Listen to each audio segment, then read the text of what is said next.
Thanks, everybody, and good morning. Can you hear me? Okay, good.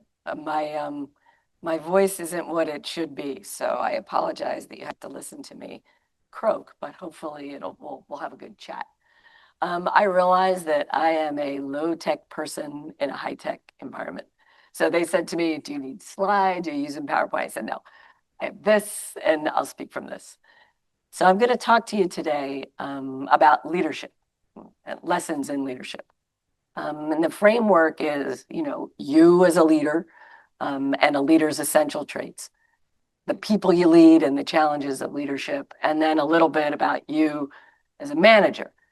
And I realize that to some degree, I'm talking about future you. I get that.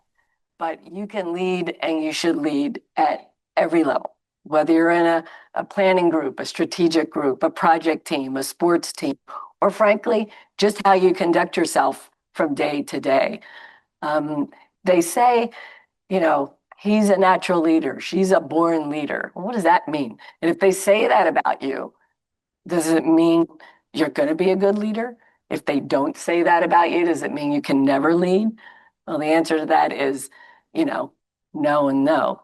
Just because somebody thinks you're a born leader doesn't mean you're going to be good. And just because you don't have the things you think leaders need in their personalities doesn't mean you can't be a good leader. So I want to talk to you about a few of those things based on my experience, not only as a leader, but I'm very much in touch with my inner lieutenant.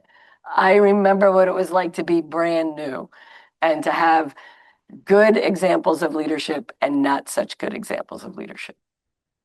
So I think the first and most important thing is to know yourself. I always say, know yourself, and be your best self. Those are really three of the most important things you can bring to the table. You're going to learn from others, good things and bad things. And you can take lessons in leadership from someone who's not a good leader and just decide, I never want to be like that.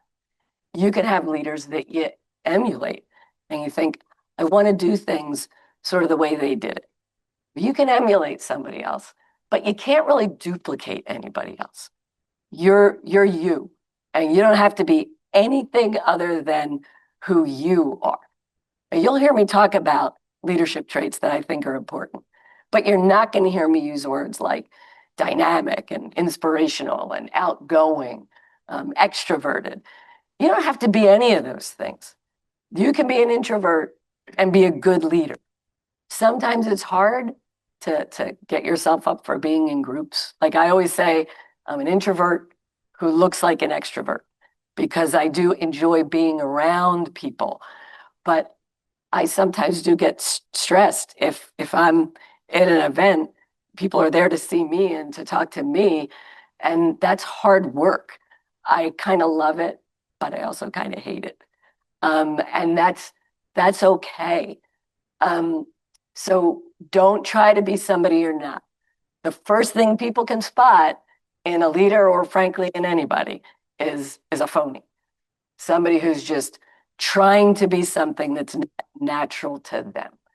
People can see right through that, number one. And number two, it's hard to be somebody you're not every single day. That's a tough load to carry. Being you is good enough. Having said that, you have to be the best version of you. You can't just say, hey, this is who I am, take me or leave me. So I always like to say, think about your weaknesses, know your weaknesses, and know your strengths. And sometimes those are related. So my name ends in a vowel, which means there is a bad Italian temper in here. And, nobody wants a mad leader. And nobody wants somebody who loses their temper at work. So that is a weakness of mine. But it's also a strength because the flip side of a bad temper is passion. And passion's a good thing. Being passionate about your work, being passionate about your people, being passionate about making a difference every single day. That is a good thing. So concentrate on using the strengths that you have and thinking about your weaknesses and what the strengths from that might be. I'm also galactically impatient. My mother used to plant flowers called impatiens for me every year just to sort of needle me about that and tell me I had to learn to be more patient. And she was right, particularly as a leader, I needed to learn to be more patient. Well, the flip side of that is a sense of urgency. And having a sense of urgency to get things done is a good thing. Not rushing through things, but just getting the things done. That's an underappreciated trait in leaders and in people they lead. So know yourself, be yourself, and bring your best self to work every day. In terms of what are the essential traits we think leaders ought to have, I do think there are some universal truths of things that leaders have to bring to the table. And, you know, it's you don't need to study books, you don't need to take courses, you just need to have integrity. Do the right thing for the right reasons. It sounds pretty trite, but it's true. And you can wrestle with a decision, but in your gut, you kind of know what the right thing is to do, particularly if it's the hard thing. Have the courage to do the hard thing. Have moral courage is important in leaders. Honesty is important. People need to know that they can count on you, that they can count on your word. And sometimes things change. Doesn't mean you lied to them before. It means circumstances have changed. Well, be honest about that and talk to people about it. You know, you appreciate it when people are candid and straight with you. You can understand it. You may not know all the facets that go into running a place like this, but you can appreciate that candor is something you deserve and that you respect, whether you like the message or not.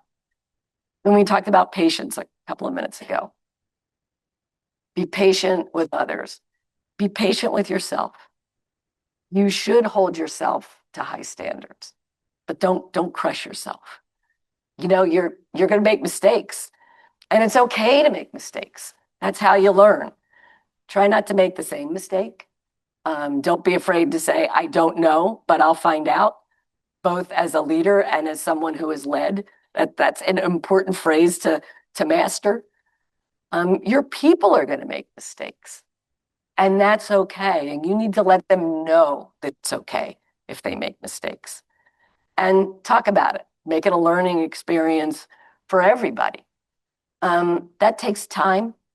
You know, mistakes are a learning experience for you as a leader, for the people who make mistakes, and for you as a leader who makes mistakes.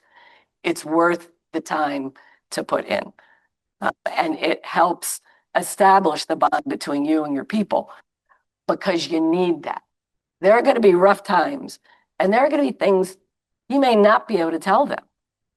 And they have to be willing to trust you when you say, please give me the benefit of the doubt.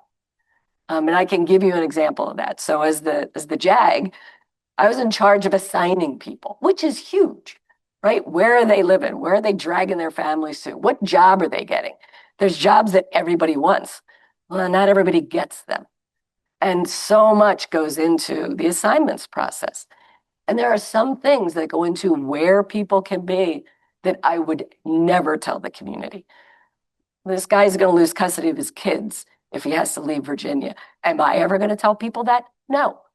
You know, someone's been diagnosed with a terminal illness. They have to be in this geographic area. Am I going to tell people that? No. So I said to them, I'll be as transparent with you as I can be.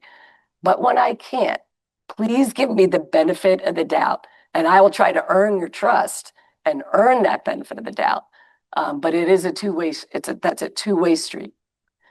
Perseverance and follow through. You don't have to have any kind of personality type to do that. Know your job, get your job done, and do the things you tell your people you're going to do. And if you can't, explain why. Give them credit for being adults and explain what the unforeseen changes were and how you're going to address them. Do you sometimes wonder if you have what it takes to do whatever you're being asked to do?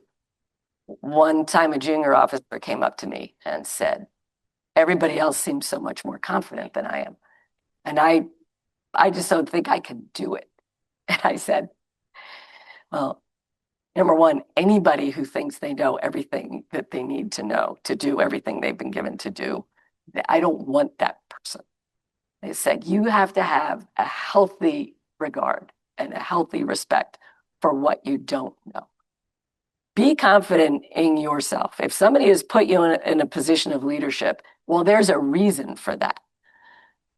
So if there's self-doubt, reach back into that. I'm here for a reason. I'm not sure exactly why, but have faith in yourself. Overconfidence is not a great thing. And it can come off as being cocky. And I used to say to the junior officers, what do you think I think like the great sin is in anybody? But in you guys, in my junior officers, what do you think? And they would say things like losing a case. I was like, yeah, no. Not preparing. Okay, that's bad. Failing at something. Everybody fails at something.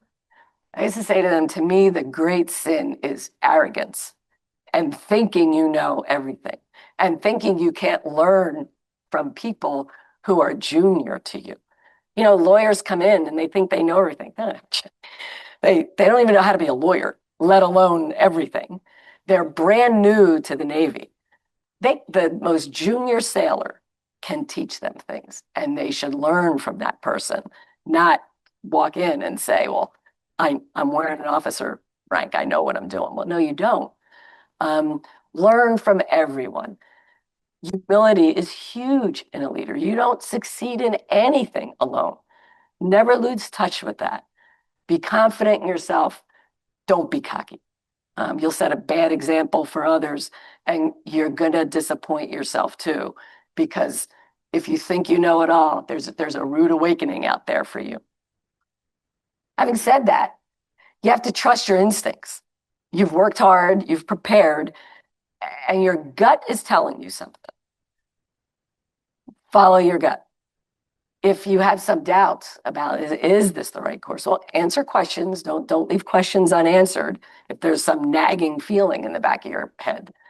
But once you've got the information that you think you need, follow your instincts. As I said before, you may make mistakes. If you go against your better judgment and it turns out that what you thought was right was actually the right course, that is a horrible feeling to have. Trust yourself. If you've put in the work and if you've got good people supporting you and if you have good mentors that you're talking to, trust your instincts. It's easy to say, but sometimes it's hard to do. Character. So leadership to me is entirely about character. And Abraham Lincoln once said, everybody says, well, you have to quote Abraham Lincoln if you're ever going to give a speech, right? So there's just a bazillion Abraham Lincoln quotes. My favorite is nearly anyone can stand adversity. But if you want to test a person's character, give them power. Power reveals you, particularly the first time you have it. And it can be sort of an intoxicating thing. Like you can speak and things happen. You need to guard that. Guard against that in yourself. Power reveals who you are. And the Harry S. Truman corollary to Lincoln is the best test of character is how you treat people who can't talk back to you. We all know people who try to ingratiate themselves with leaders, but treat peers and subordinates badly. We all know those people. Good leaders not only don't do this, but they also are alert for people who do. And you need to try to nip that in the bud. I got to work for admirals long before I became an admiral.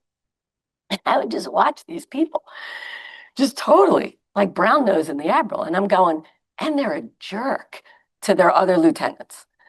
So, and I don't want to rat out my fellow junior officers, but I did once say to the JAG, I said, well, can you tell, like, are you a good judge of how, like, but he said, oh yeah, you can tell. And you know what? He was right because years later, I could tell. If you are aware of what's going on around you and you see how the junior people interact with each other and respond to each other when you are with them, you know exactly who is only all about up and not about across and down. You need to not be that person, and you need to guard against um, sort of rewarding that kind of behavior. Now, having said that, they also might be really good at what they do. Well, don't give up on them. This is where you have to sort of do the hard work of leadership and just talk about it. Now, boy, is that a hard conversation to have. You're this kind of person. Don't be this kind of person. But you owe it to your organization to help save people from themselves, and to have the hard conversations. I once had to do that when I was a captain. So, I'm senior, but I'm not an admiral yet. And there was a guy junior to me who is one of the most talented people I've ever met. His peers couldn't stand him. And and it wasn't because of his personality. He was a perfectly nice guy, but it was because he just wanted to get ahead. And the way he perceived getting ahead was ingratiating himself to people who were ahead, the people who were going to pick him in their promotion boards. And he wasn't a good teammate necessarily. He was frequently the smartest person in the room. And I just was like, I really want to talk to him because A, we're going to pick him to be a leader someday. And B, he has so much to want him to trip over himself.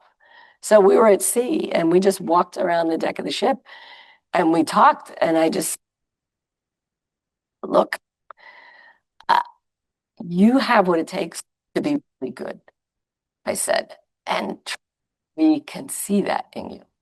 And particularly those of us who rely on your work.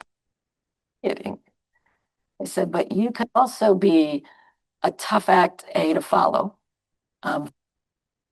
smart as you, and are have the good instincts to know what you need before I even ask for it.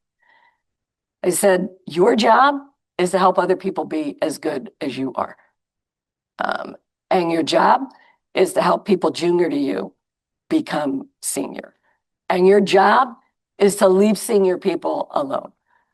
I said, do your job and then give them your work product. Obviously, you're going to have your exchanges here and there, but trust that they can see you.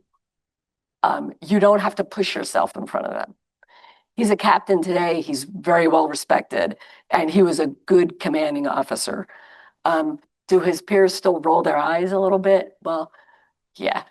But I like to think that, maybe our chat helped a little bit. I don't know. So we've talked about you, knowing yourself, being your best self, having character and integrity, being honest with people, persevering and getting things done. Let's talk a little bit about the people that you lead, and how you relate to them. One of the best bosses I ever had said, leaders are dealers in hope. Leaders are dealers in hope.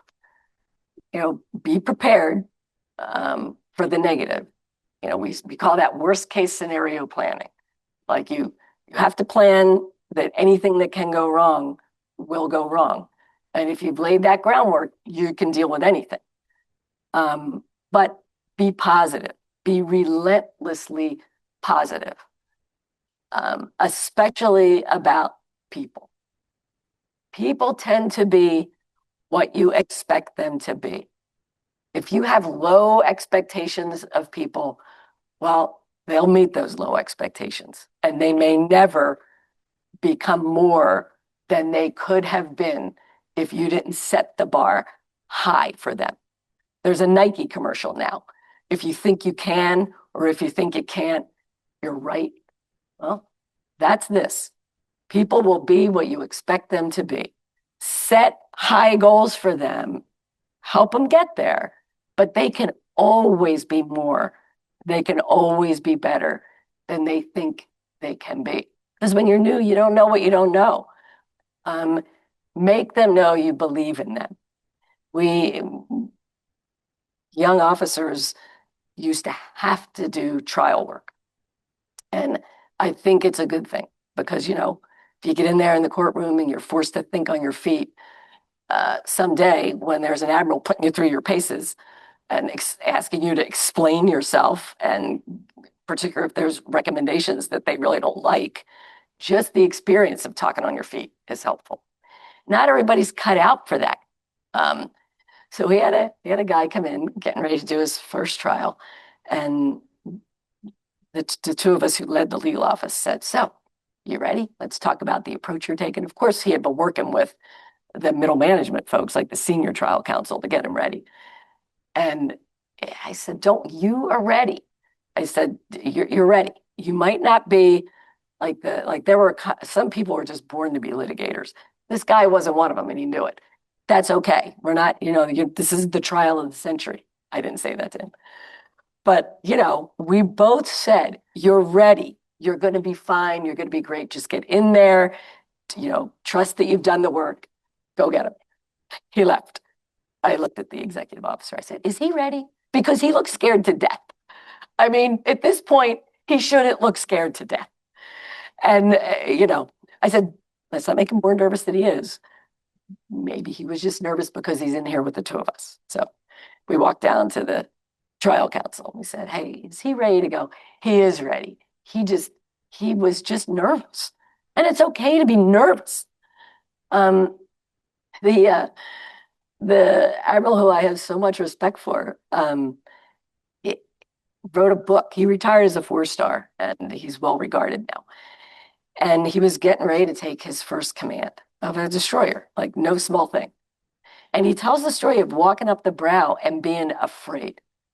And he was relieving a guy who went on to become the chief of naval operations. And he's like, "I'm not him. I'm never going to be as good as him." And of course, he was great. And he was a different kind of leader entirely, but he was great.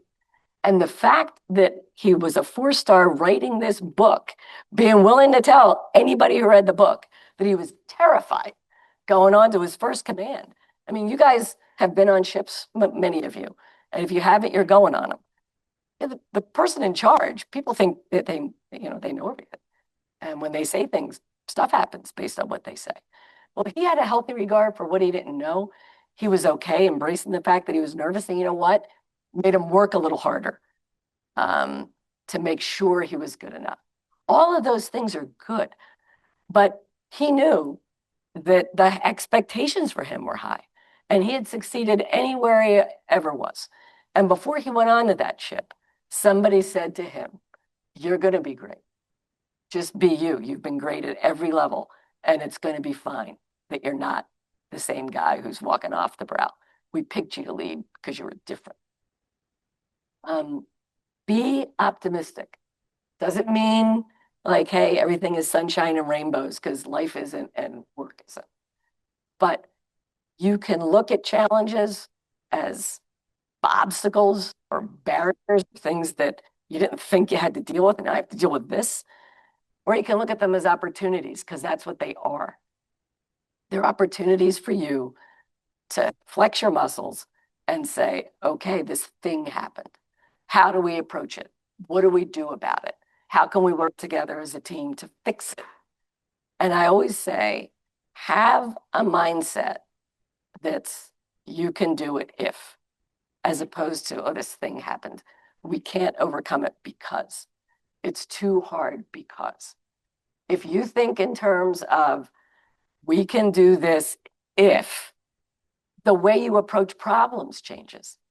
It makes you more creative. It makes you open to newer possibilities. It makes you and the people around you bring a different perspective than just dwelling on all the things that are preventing you from doing what you want to do. Some of those things you can change. Some of them you can overcome. Sometimes it just means you need to attack the problem a different way. So have that mindset. We can do this if. And your optimism, your energy, your enthusiasm, and your willingness to embrace challenges, that is contagious. And you'll be training people to know that it may not always be what they expect, but they'll be able to conquer whatever is thrown at them. You also have to communicate a lot, and that's hard. You have to say it again and again and again because it, you know, there's what you say, there's what you think you said, and there's what people hear. And that's like three different things. I once gave a talk at my old high school, and years later, one of my friend's sons said, yeah, you came and you said this great thing, blah, blah, blah. And I'm going, yeah, I know I never said that. Like those words never came out of my mouth. I don't know what I said, but he heard it. What he parroted back to me was a positive, good thing. But I guarantee you, I didn't say it that way. And as I look at you guys, you might be thinking about what you did last night, or what you have to do in the next period, or what your project is going to be, or how you're not ready for your next test, or whatever. You may just want to daydream for a little while. I get that. It's hard to hang on to every word when someone is talking to you. Remember that when you're out there, giving direction and giving your vision and doing all the things that leaders have to do. But one of the things you have to do is communicate to your organization. They can't read your mind. People don't know what you're thinking unless you tell them. Give people feedback when you've asked them to do something. And encourage candor. That can be a really hard thing, particularly the more important your job is as a leader. Like the more senior you are, like people want to tell you what they think you want to hear. You need people to tell you what you need to know. And they need to not be afraid to tell you that, which means you have to make yourself accept bad news with grace. You can't be biting people's head off and expect them to come and talk to you. So I have a dog who's 16 now. And the night I kind of found him, I picked him up and he was this adorable little pup, which I wasn't going to get another dog, but I fell in love with him and that was the end of that. And I had a picture on my desk of the first time I ever held him. And it's hard not to smile when you look at that. So at our staff meetings at the end of the day, I would tell them, hey, here's what I did today. This went well, this didn't go well. We have to follow up here, here, and here. And then they would tell me these things came in and we have to deal with that. And this horrible thing, here's this horrible thing. I was like, okay, anytime you are going to tell me something that you think is bad, hold up Winston's picture. Just hold it. I said, because number one, you're gonna like, it's gonna relax you a little bit. Number two, it's gonna make me smile. And number three, nothing is as bad as you think it is. Like, I am not gonna freak out. There's nothing you can tell me that's gonna make me yell at you, that's gonna make me go, oh my gosh, how are we gonna do this? I said, all right, just tell me whatever you think it is, and we'll deal with it. And we had some great conversations that way. And, we had to address some big problems that way. But it always made us laugh a little bit. And it's not a bad thing to laugh a little bit. And when I retired, the chief of naval operations had that picture made into big placards. And at one point, everybody who ever worked with me held up a picture of Winston. And it was a really cool moment at my retirement. But you have to be graceful when you're expecting bad news. And believe me, some of the things they tell you, you're just going, okay, I don't want to have to deal with this. Well, just say, all right, it's a hard one and we're going to have to tackle it. You, me, and the dog. And that goes to accountability. When something comes to your attention, do something about it. You guys have an honor council here. You know what I'm talking about. Things happen and things need to be addressed. And it's pretty hard when it's your friends or your peers. But you know, if you don't uphold the standards that you have just because they're your friends, why do you have standards to begin with? Of your judgment. It's a test of your leadership. And people are watching how you deal with those things. And accountability happens at every level. You have to be accountable for yourself, you know, as a student, as somebody who's working in an organization, as the leader in the organization. It's easier to do nothing and not have the friction, but that's not always the right answer. I'd say, one of the biggest incidents I had to deal with was the crash of a submarine. So there was a submarine going awfully fast underwater, and it crashed into a undersea mountain. And a sailor died because he was impaled on something when the boat came to a sudden stop. Well, the captain of this submarine liked to go fast, and his crew knew that he liked to go fast, so they went fast. So, you know, new sailors come and report all the time. People are always coming and going. So the junior person on the watch team, the newest sailor on this submarine, is going, we're not taking soundings as quickly as we need to take soundings. Like, he had just been trained in how to do this stuff. And one of the senior enlisted people there and the junior officer of the watch, that's not how we do things here. Like, you're in the fleet now. You've learned in the classroom. Now you're going to learn in the fleet. Boom. Like, the words came out of his mouth and they hit the mountain.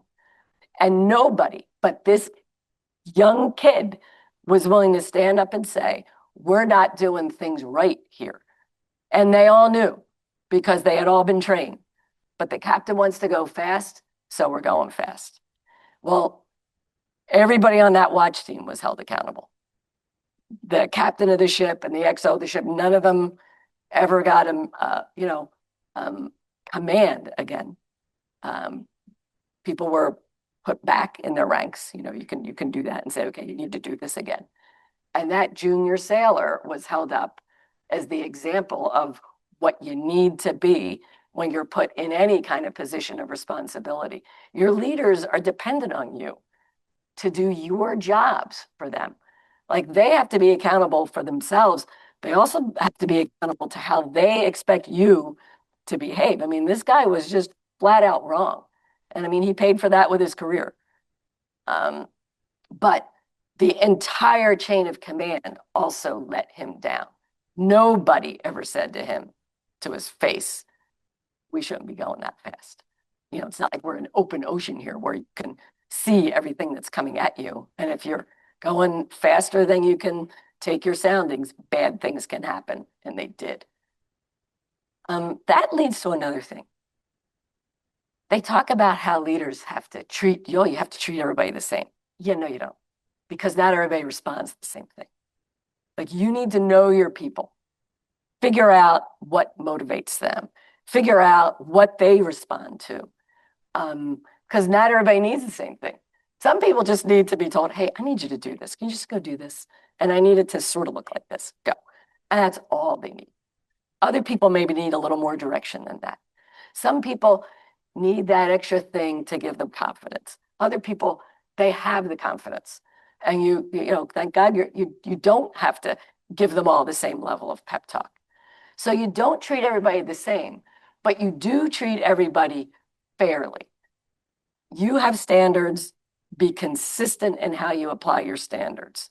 You have rules, be consistent in how you enforce the rules. You know, well, this one's a favorite, but she'll never do anything to him. Oh, she won't? Yeah, she will. I mean, you need to be aware of that. Do the hard work of explaining if you take any accountability actions and why. Teamwork. That's a big thing in the Navy, right? Everybody depends on everybody else. You know, the submarine story is a pretty good example of that. Emphasize teamwork. Reward teamwork. Be a good member of a team. You know, as lawyers, You don't always think of lawyers as like team players. They can be very competitive. Law school makes you competitive. If you can't cut it, they basically say, maybe you should go do something else with your life. When I was in the seminary, people struggled academically. No one ever said, oh, you're not going to be a priest. You can't write a paper. Okay, there may be other reasons why you can't write you shouldn't be a priest, but it isn't because you're struggling academically. Lawyers eat their young. Yet you can't be like that. You just can't.